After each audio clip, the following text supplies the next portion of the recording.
Hola, ¿cómo están? Buenos días. El día de hoy vamos a ver el tema de herencia postmendeliana o herencia no mendeliana, también se le conoce, y vamos a ver cuatro tipos.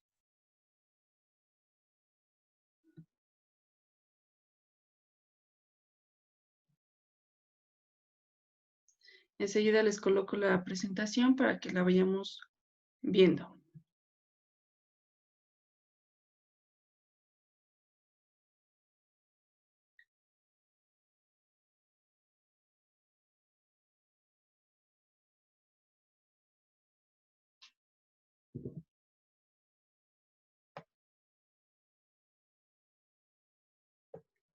Bueno, vamos a comenzar entonces por el término de dominancia incompleta, o también se le conoce como herencia intermedia.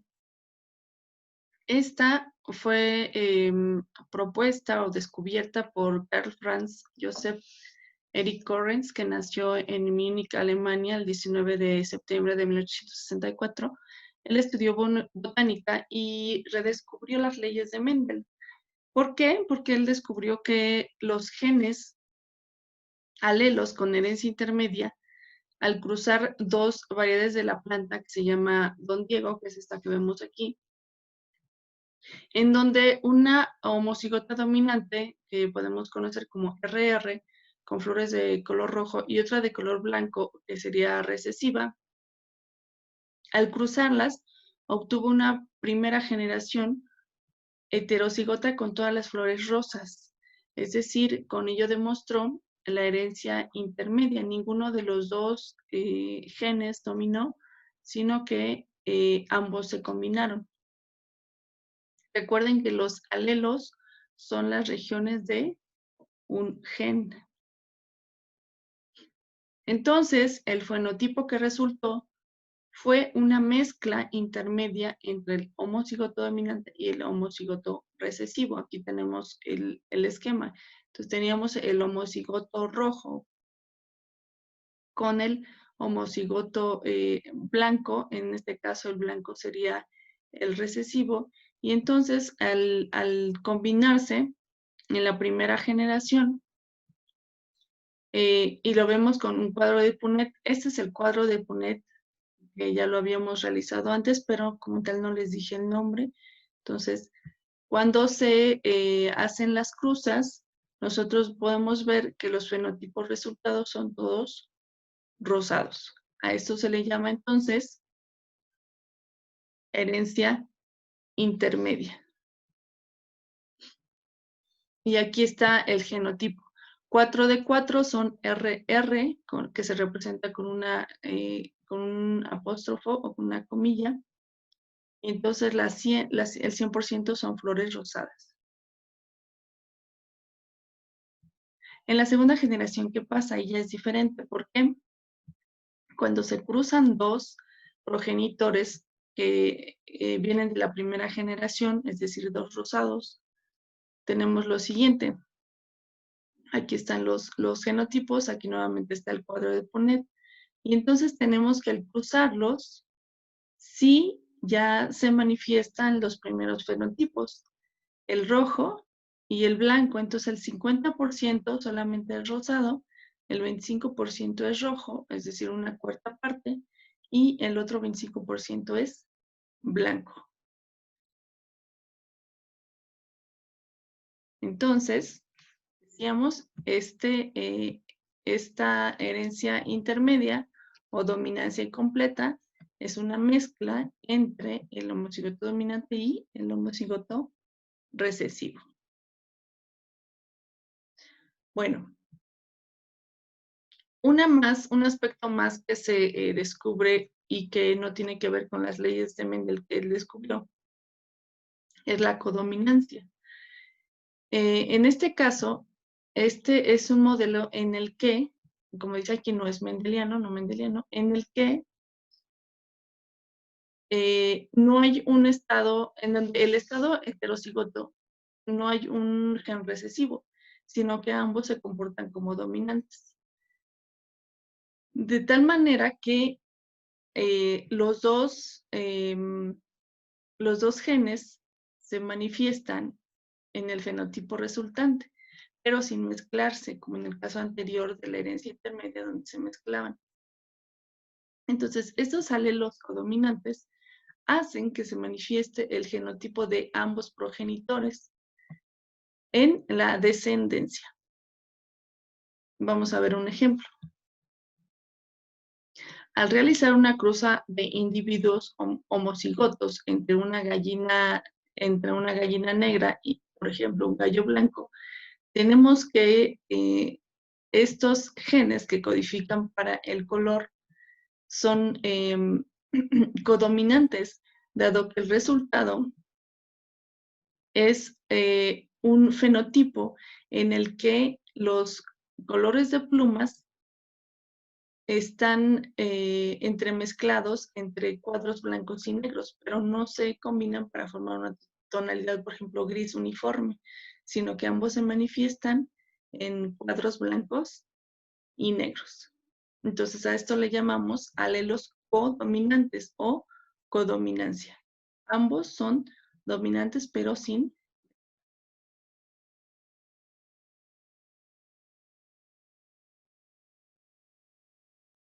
Bueno, hasta ahorita en los dos tipos que vimos de herencia no mendeliana, tenemos que hay tres fenotipos. Con Mendel, ¿se acuerdan que solo habían dos?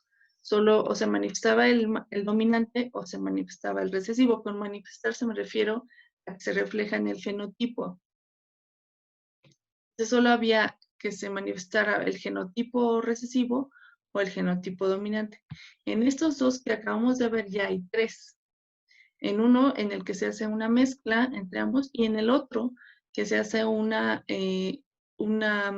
codominancia, los dos predominan, pero sin mezclarse.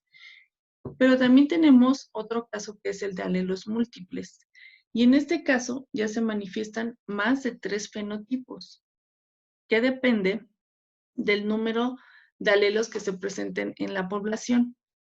Entonces, la característica que estemos estudiando se regula por más de dos alelos. Por esta razón, solo se puede estudiar en poblaciones en donde el número de individuos permite que se manifiesten estas características, como por ejemplo los grupos sanguíneos en la población humana o el color del pelaje en una población de gatos. Por eso es que hay mucha variedad, o incluso en el color de los ojos en un grupo de moscas de la fruta. Las moscas de la fruta incluso se utilizan como modelo para investigación genética porque pueden tener los ojos rojos, ojos blancos u ojos de otro color, verdes, por ejemplo. ¿Por qué se presentan estos alelos múltiples? Por cambios. Recuerden que hablamos ya de mutaciones. Entonces, cuando se presentan esas mutaciones en cierta región de los genes que codifican para alguna característica, como por ejemplo para los ojos, el color de ojos en el caso de las moscas de la fruta, es cuando se presentan estos alelos múltiples y se manifiestan más de tres fenotipos, más de tres fenotipos. Vamos a verlo entonces en el caso de los grupos sanguíneos.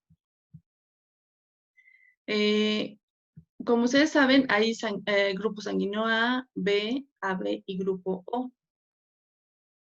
Cada uno de estos es diferente porque tiene un antígeno diferente en la superficie o en la membrana del glóbulo rojo, que es la célula de la sangre.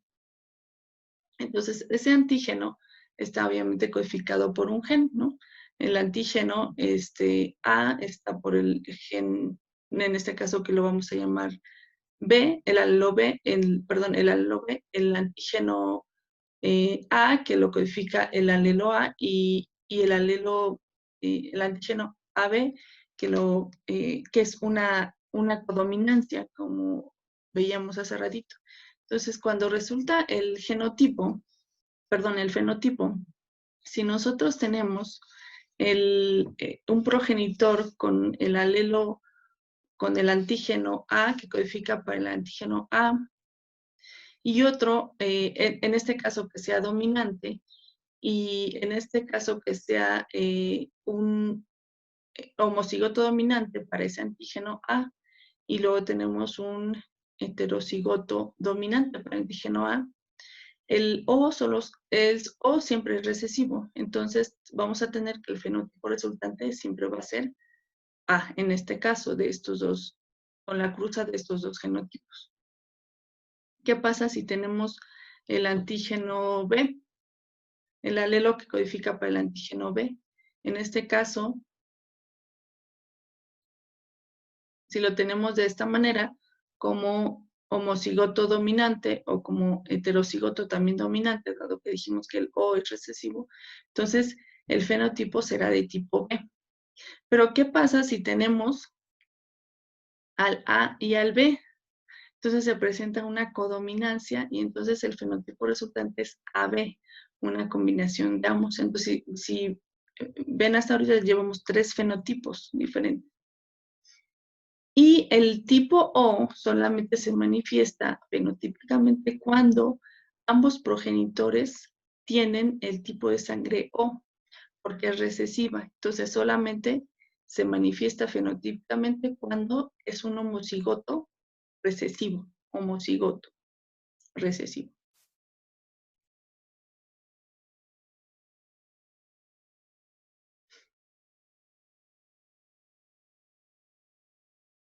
Bueno, ese es el caso de alelos múltiples. Vamos a ver una última herencia de tipo no mendeliana que llamamos como herencia ligada al sexo. Y como su nombre lo dice, recuerden que los cromosomas sexuales para la especie humana son el X y el Y. Entonces, el sexo masculino contiene un par XY y el sexo femenino un par XX. Y aquí está, se ve en el esquema. Entonces, si el gameto que fecunda el óvulo lleva el cromosoma X, se determina el sexo femenino, dado que los espermatozoides pueden llevar al cromosoma X o al Y, pero si este lleva el X, pues entonces resulta sexo femenino, y si el cromosoma lleva al Y, perdón, sexo, sí, perdón, sexo femenino XX, y si el espermatozoide eh, el espermatozoide que fecunda el óvulo lleva al cromosoma Y, entonces eh, se resulta pues el sexo masculino, un individuo del sexo masculino. Entonces, pero además de portar genes que determinan el sexo femenino, el cromosoma X es portador de una serie de genes que determinan otras características, por lo cual por lo cual se dice que están ligadas al sexo. O sea, estas características que porta este cromosoma, el X, se dice que son características ligadas al sexo. Por eso hay características hereditarias ligadas al sexo. Y vamos a verlo con un ejemplo. La hemofilia, que es una enfermedad, es una herencia ligada al sexo, se hereda por medio del cromosoma X, y también el daltonismo. Vamos a verlo en el caso del daltonismo. Este es un gen recesivo. Entonces, tenemos, por ejemplo, el caso 1, si ambos progenitores son daltónicos, todos los hijos e hijas serán daltónicos. ¿Por qué? Este gen recesivo, entonces, está ligado al cromosoma X, por eso es un tipo de herencia ligada al sexo. Y entonces tenemos que el daltonismo, como ustedes lo ven, solo está en el cromosoma X, pero aquí en este caso están en los progenitores. Entonces, ¿qué va a pasar? Que aquí, aquí en el 25% que van a ser, perdón, el 50% que van a ser mujeres, ambas van a ser daltónicas, pero también los varones. ¿Por qué? Porque los varones llevan un cromosoma X. Y entonces, si solo está un cromosoma X presente, se comporta como una característica dominante. o como un alelo dominante, y entonces se manifiesta fenotípicamente. Entonces, por eso es que todos los hijos e hijas serán daltónicos. ¿Qué pasa si la madre es daltónica? En este caso, XX, pero el padre es normal. Bueno, en este caso, como decíamos que es un gen recesivo, solamente se va a manifestar si es un homocigoto recesivo, pero aquí estaría siendo un heterocigoto. Entonces, por esa razón no se manifiesta fenotípicamente en las hijas. Sin embargo, dado que va en el cromosoma X, y en XY el cromosoma X o el alelo se comporta como dominante, si hay una X simplemente, entonces se expresa fenotípicamente en todos los hijos varones.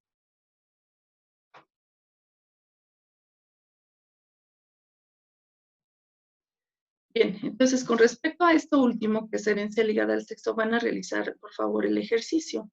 El ejercicio es el que viene descrito como actividad para rúbrica del día de hoy. Y vamos a hablar de la calvicie. La calvicie, como ustedes seguramente habrán notado, es más frecuente en hombres que en mujeres. Y es determinada por un gen recesivo.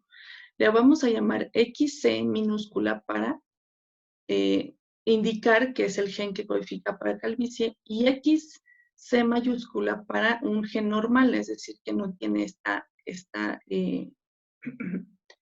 afectación en el fenotipo.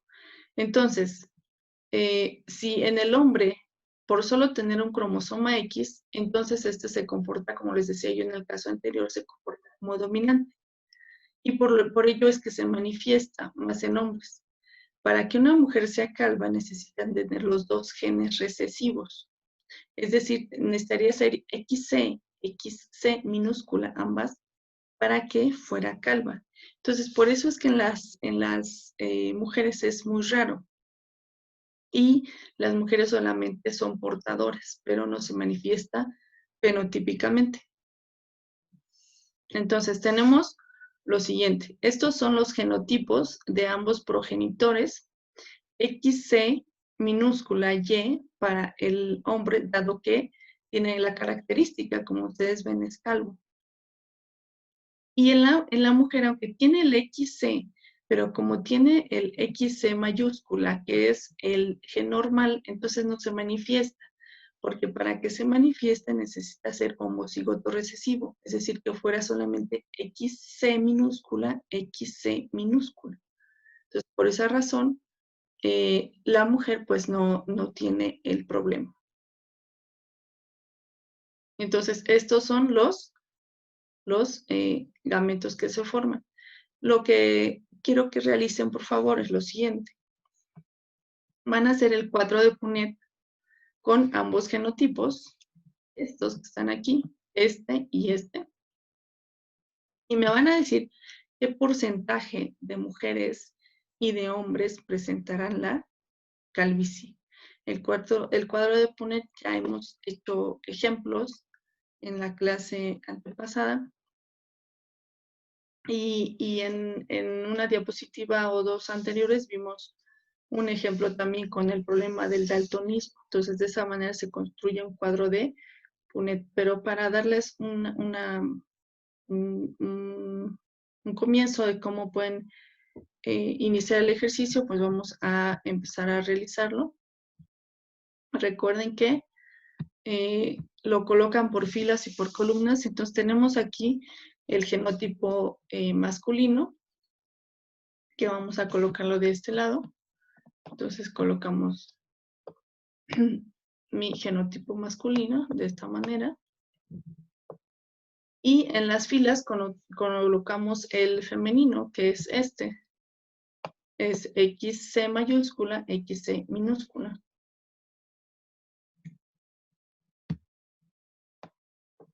C mayúscula y XC minúscula. Es importante que al momento de hacer las cruzas, que van aquí, aquí, aquí, aquí y acá, respeten las minúsculas, porque eso es lo que les va a decir ¿Qué porcentaje de mujeres y de hombres presentan calvicie? Recuerden que en mujeres solamente se puede presentar si es homocigoto recesivo y en hombres solamente con que tengan XC porque se va a comportar como dominante. XC minúscula, porque recuerden que XC minúscula es la que tiene la característica de calvicie. Aquí se lo dice en el programa, en el problema, perdón. Si es XC mayúscula, entonces no se manifiesta. ¿Sí? Bueno, entonces esto va, por favor, como actividad rúbrica en hojas de formato y me envían, por favor, su evidencia vía correo.